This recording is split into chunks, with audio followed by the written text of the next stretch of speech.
I'm gonna dig around a little bit today in the mind of Casey the Addict. I've been very perplexed, and because I've been perplexed, I haven't posted in quite some time. I am the type that when I'm in a meeting, or I'm running a group, or if I'm getting ready to post to YouTube or TikTok about my recovery, I feel like I have to deliver a super inspiring message. And so, because I've been questionative about where I am and I haven't felt like I've had it all together, um, I just haven't posted.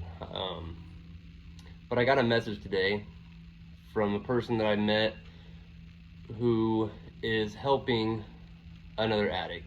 This person has never been in addiction, but is just a good person and is trying to help somebody out. So he messaged me today and he said, hey, the guy that I've been trying to help out has been very, how did he word it? He said he always wants to be around them, and every little thing he does, he's super apologetic.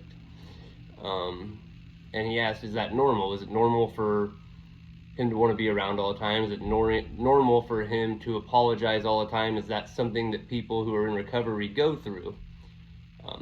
So I just explained it to him the best I could. So every person who has been in addiction or is in recovery or has a little bit different process. Even if you are following the same suggestions, going to the same meetings, people are all different. So the way that they cope, the way they react is different. But this is very common, especially the clingy part. You know, as addicts, we have lost so many things, not just materialistic things, people in our life. A lot of addicts who are in recovery will have family members or friends that they were so close to at one time that they may never speak to again. And even if they try and put their best effort, that person may have been burned so many times they're unwilling to forgive and don't want to be a part of their life. So coming fresh in recovery, especially in this situation, this guy has found two people who are willing to help him out, are completely understanding of his past, and are willing to help anyhow. That's very hard to come by, so I can understand why he's being clingy. He has found some people who love him for who he is, so he wants to cling to them. And in the back of his mind, he's lost so many people, he doesn't want to lose these ones, so he's clinging to them, wants to be around them. The apologetic thing is very common as well. You know, we make so many mistakes, especially in our past. You know, we burned so many bridges, we did so many things that we're ashamed of, and then it also has caused self-esteem issues. Even when we're doing the best we can do, we can feel like we aren't doing good, or that what we're doing might be wrong because we haven't done right very much. And I can't speak for all addicts. This is mostly me and what I've seen in my friend group of recovering addicts. Again, everybody is different, but I have several close friends who are like this, who are very apologetic all the time, and even 1, 2, 3 years in recovery are still trying to overcome that. But like I said, for me, I spent 20 years in active addiction. You know, I got real used to losing. I got real used to being wrong. I got real used to making mistakes. So even when I'm doing everything I can to do right, I'm questionative about whether I am doing right. Like, you've showed me to do this, am I doing it right? I just said something that might not have been proper in a group of people, a type of group I've never been in before, because I'm doing all these new things. I'm quick to apologize, like, oh, I'm sorry, I shouldn't have said that, type thing. Very, very common. But the moral of the story that I'm telling is that, you know, this guy reached out, asked me a question, I was able to answer it for him.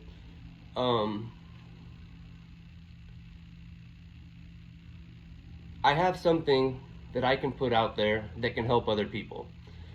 And it doesn't have to always be inspiring, because a lot of times people need to hear about the tough times too. I need to share when I'm down and out, when I'm struggling, just as much as when I'm doing great and everything's going good in my life, so that people who are newer in recovery understand that that's normal, that's part of the process. I try to make my content as much to help the recovering addict as I do for the families who are dealing with an addict. You know, mothers trying to help their son, wives trying to understand their husband, so on and so forth. I am over 4 years sober now, and I hit a rough patch.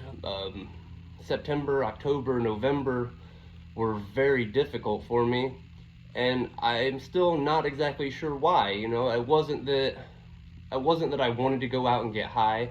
It wasn't about using. I don't know if I just hit a point where so much has changed so fast, and now I've hit a point where I'm starting to plateau and everything's leveling out, and because I'm not getting those steps and success as fast as I had been, now I feel like I'm not achieving. I'm not sure, and that could be a part of it. It could be the holidays. The holidays are always rough. You know, in active addiction, the holidays always sucked. You know, I had a bunch of family members didn't want to be around me. I didn't have a family. I might have been living in my truck. You know, there was so many times where the holidays were a complete bummer because I had nowhere to go, nowhere to be. So holidays are always rough. But I think I've gotten out of that funk now. But I wanted to share that with you. There's going to be tough times for the addict, and sometimes they're not going to understand why they're going through this rough patch. They may not be able to explain it. They might have figured it out themselves. You know, this is part of our process as a recovering addict, getting to know ourselves better, because anytime there was a slight hiccup before, we picked up and used, got high, got numb, and forgot about it, didn't care about it.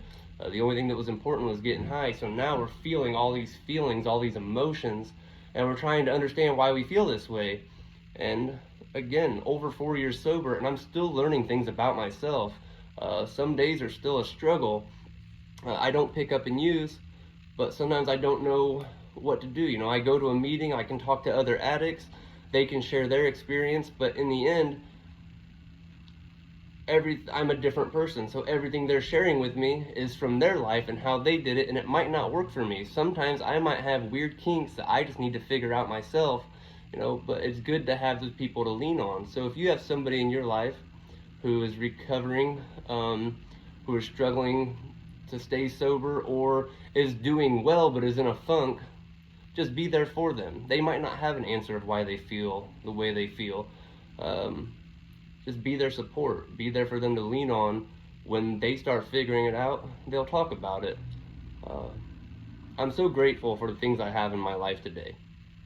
I'm so grateful for where I'm at. You know, I had a great Christmas, a great New Year's, a great Thanksgiving. I have family members back that I didn't think I would ever have a connection with again, because of the work that I put in. You know, as always, I give thanks to my higher power. I give thanks to my mom, who was always there for me. She never gave up on me. Me and my dad have a better relationship now than we ever have, because of my relationship with my higher power, and because of my recovery, and because of trying to do things like make amends and work on my character defects, understand myself. And the person I've become in doing that has been a person who can forgive others as well, who can understand other people, who can accept them for where they're at in their life, because I know I'm not perfect. And although perfection is the goal, I know I will never be perfect. I just keep working towards that. And the more effort I put in, the more people see that, and the better my life gets. I'm so grateful for the life I have, and I hope that things I say in my video can help you. Feel free to reach out in messages, in the comments. If you are struggling with addiction, I would love to help in any way I can. I hope you have a great night.